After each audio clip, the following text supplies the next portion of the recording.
Apa jadinya kalau sejarah yang kita pelajari selama ini ternyata salah besar? Selama ini, sejarah dunia bilang Ferdinand Magellan adalah penjelajah pertama yang mengelilingi dunia. Tapi gimana kalau ternyata dia bahkan nggak sampai garis akhir, dan yang benar-benar menyelesaikan pelayaran itu adalah seorang anak Nusantara dari Maluku? Penasaran? Untuk itu, bangun imajimu, mari kita bahas bersama. Selama ini kita diajari bahwa Ferdinand Magellan adalah manusia pertama yang mengelilingi dunia. Tapi tunggu dulu. Apa jadinya kalau sosok yang benar-benar menyelesaikan pelayaran itu bukan dia? Bahkan bukan orang Eropa, melainkan seorang pria dari kepulauan di timur Indonesia. Namanya mungkin tidak diajarkan di buku sejarah, tapi jejaknya membentang mengelilingi bumi. Enrique Maluku adalah pengeliling bumi pertama yang tidak pernah diakui dunia. Sejarah dunia selalu menempatkan nama-nama besar dari Eropa sebagai pahlawan pelayaran. Magellan, Vasco da Gama, Columbus. Tapi di balik semua itu ada satu nama yang nyaris terhapus dari catatan. Enrique dari Maluku. Siapa dia sebenarnya? Enrique, atau disebut juga Henrique atau dikenal juga sebagai Henry the Black, adalah pria Asia yang ikut dalam ekspedisi pelayaran keliling dunia pertama oleh Ferdinand Magellan. Tapi dia bukan pelaut biasa, dia bukan juga seorang bangsawan. Ia dikenal sebagai seorang budak yang oleh sebagian besar catatan kolonial hanya disebut sebagai orang dari Malaka. Namun, para peneliti sejarah menyisir ulang dokumen abad ke-16 dan menunjukkan suatu penemuan yang penting. Tahun 1511, ketika Malaka ditaklukkan oleh armada Portugis di bawah Alfonso de Albuquerque, seorang pelaut muda bernama Magellan juga ikut serta. Dalam peristiwa itu, ia menemui atau bertemu dengan seorang pria lokal berkulit gelap, cerdas, dan juga fasih berbahasa Melayu. Pria ini kemudian dibawa ke Eropa dan diberi nama Enrique de Malacca. Tapi tunggu dulu, apakah dia memang orang Malaka? Nama Enrique de Malacca sebenarnya tidak menandakan tempat asalnya, tapi tempat di mana ia diambil. Banyak budak dari Nusantara dibawa ke Malaka untuk dijual.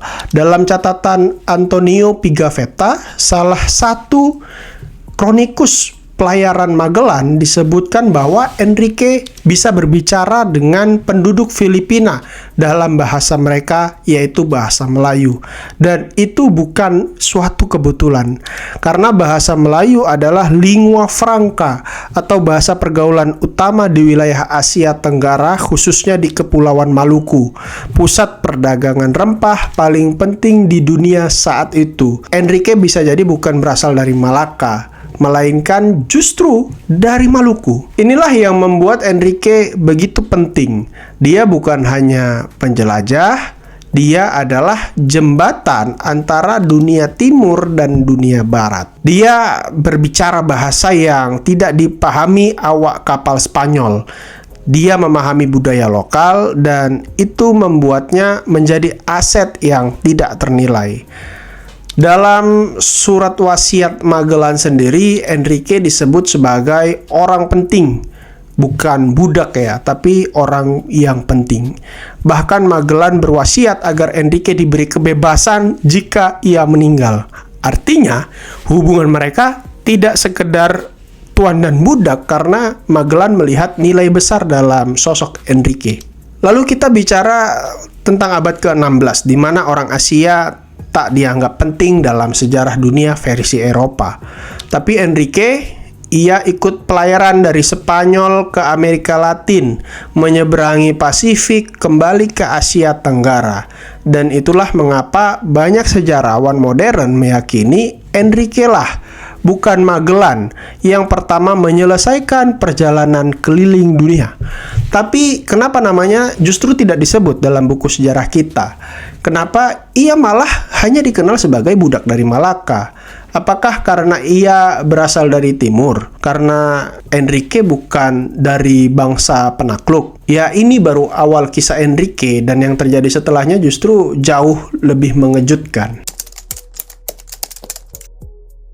Setelah penaklukan Malaka oleh Portugis pada tahun 1511, Magellan tidak hanya membawa rempah-rempah atau kemenangan, tapi juga seorang pemuda dari timur, namanya Enrique, yang kemudian dikenal sebagai Enrique de Malacca, meski kemungkinan besar ia berasal dari Maluku. Ia dibawa ke Portugal sebagai budak, ya, tapi bukan budak biasa. Di sinilah kisah Enrique makin menarik. Ia tidak hanya dibawa ke Eropa sebagai pelayan. Magellan melihat potensi besar di dalam diri Enrique, seorang lokal yang memahami bahasa Melayu, yang tahu jalur-jalur Asia, dan yang bisa jadi kunci untuk pelayaran masa depan.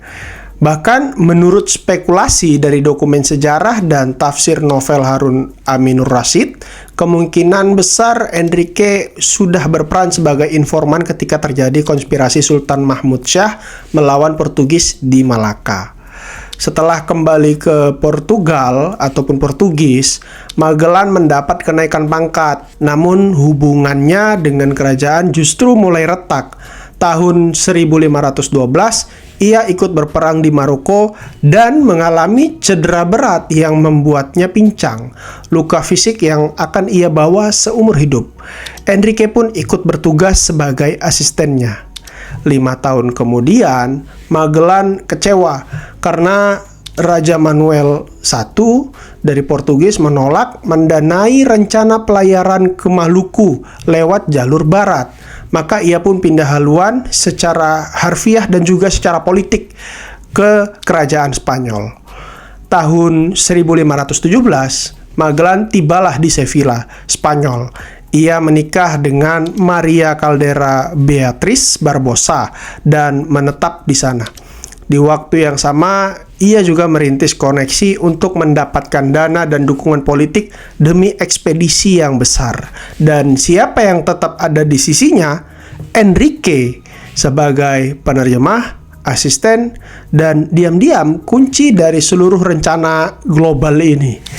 Magellan bermitra dengan kosmografer Rui Valeiro. Bersama-sama mereka percaya bahwa Maluku berada di wilayah Spanyol berdasarkan perjanjian demarkasi Tordesillas tahun 1494. Dengan Enrique sebagai bukti hidup bahwa mereka tahu dunia timur, Magellan semakin yakin dia bisa meyakinkan Raja Charles I dari Spanyol.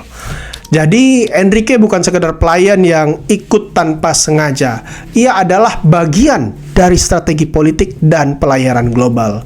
Seorang pemuda dari Nusantara yang tanpa disadari sedang menuju takdir sebagai manusia pertama yang mengelilingi dunia. Tahun 1519, pelayaran besar itu dimulai. 5 kapal Spanyol dipimpin Ferdinand Magellan bertolak dari Sevilla, lalu Enrique juga ikut serta, bukan sebagai penumpang biasa, justru tapi sebagai bagian dari strategi. Ia satu-satunya anggota ekspedisi yang berasal dari timur, dari daerah tujuan pelayaran Maluku, dan dia juga pegang kunci, yaitu apa? Bahasa Melayu, bahasa pengantar utama perdagangan Asia Tenggara. Mereka belayar menyusuri Atlantik, melewati pantai Brazil, menembus Selat Magellan di ujung Amerika Selatan, dan akhirnya melintasi Samudra Pasifik yang ganas. Berbulan-bulan mereka nggak ngelihat daratan. Banyak awak kapal meninggal karena kelaparan dan penyakit. Namun ketika akhirnya mereka mencapai Kepulauan Filipina, disinilah momen krusial bagi Enrique. Di Cebu, Enrique menunjukkan kemampuannya. Ia berbicara langsung dengan Raja Humabon, penguasa lokal di sana, dalam bahasa yang dimengerti rakyat setempat, yaitu bahasa Melayu. Catatan Antonio Pigafetta menyebutkan bahwa Enrique mampu berkomunikasi secara lancar dengan penduduk di sana, bahkan sebelum orang Spanyol mengerti apapun bahasa di sana. Pigafetta sendiri belajar bahasa Melayu dari Enrique selama pelayaran. Ia bahkan mengakui bahwa banyak istilah lokal yang dia catat berasal dari pengajaran Enrique gitu. Jadi Enrique ngajarin dia bahasa lokal, bahasa Melayu. Ini membuktikan satu hal, tanpa Enrique, ekspedisi Magellan tidak akan bisa menjalin kontak secara diplomatik di Asia, khususnya di Asia Tenggara. Coba pikirin baik-baik. Ketika Enrique sudah menginjakan kaki di Filipina, ia sudah kembali ke wilayah asalnya. Karena sebelumnya dia dibawa ke Eropa dari Malaka, yang letaknya itu justru sangat dekat dari kampung halamannya di Maluku. Artinya dia itu sebenarnya sudah menyeberangi samudra dari Asia ke Eropa. Dan sekarang dia kembali dari Eropa ke Asia. Jadi secara teknis dia itu sudah mengelilingi dunia 360 derajat. Namun Enrique tidak merayakan itu. Ya mungkin dia nggak sadar kali ya. Ya dia cuma jalanin tugasnya jadi penerjemah, penjembatan budaya, dan penghubung antara dua dunia. Dan yang paling penting, saksi hidup dari pelayaran paling bersejarah dalam sejarah manusia. 27 April 1521, di sebuah pulau kecil bernama Mactan, Filipina, sejarah mencatat pertarungan hidup dan mati. Di satu sisi, Lapu-Lapu dan rakyatnya, di sisi lain, Ferdinand Magellan dan pasukan ekspedisinya. Magellan terbunuh dalam pertempuran tersebut, dan bagi Enrique, kematian ini bukan hanya kehilangan seorang tuan, tapi juga sahabat, pelindung, bahkan satu-satunya orang Eropa yang menghargainya sebagai manusia. Karena menurut catatan Pigafetta dan dokumen-dokumen ekspedisi, Magellan menuliskan dalam surat wasiatnya bahwa Enrique harus dibebaskan jika dia meninggal lebih dulu. Tapi apa yang terjadi? Perintah itu diabaikan. Setelah kematian Magellan, sisa kru ekspedisi dipimpin oleh Juan Sebastian Elcano. Dan Elcano bersama awak lainnya menolak membebaskan Enrique. Mereka bahkan menghapus perannya dari banyak catatan pelayaran. Mengapa? Ya, karena Enrique bukan Eropa. Karena dia terlalu dekat dengan Magellan, dan yang lebih dalam karena dia itu pribumi, bukan bagian dari imperium. Enrique merasa dikhianati, dan pada titik inilah dia menghilang dari catatan sejarah resmi. Tapi banyak sejarawan menduga setelah kematian Magellan dan penolakan haknya dibebaskan, Enrique meninggalkan kapal dan tidak ikut kembali ke Spanyol. Dia sudah berada di wilayah Melayu, bisa jadi di Filipina, bisa jadi melanjutkan ke Malaka, bahkan mungkin aja dia pulang kampung ke Maluku. Tapi yang pasti, dia sudah menyelesaikan satu putaran penuh keliling dunia, 360 derajat. Sementara itu, Elcano dan 17 awak lainnya berhasil membawa satu kapal Victoria kembali ke Spanyol pada 6 September 1522. Mereka dikenal sebagai orang pertama yang mengelilingi dunia. Tapi Enrique tidak tercatat dalam sejarah. Padahal ia memulainya jauh lebih dulu dan menyelesaikannya tanpa kemewahan, tanpa kehormatan, bahkan tanpa pengakuan.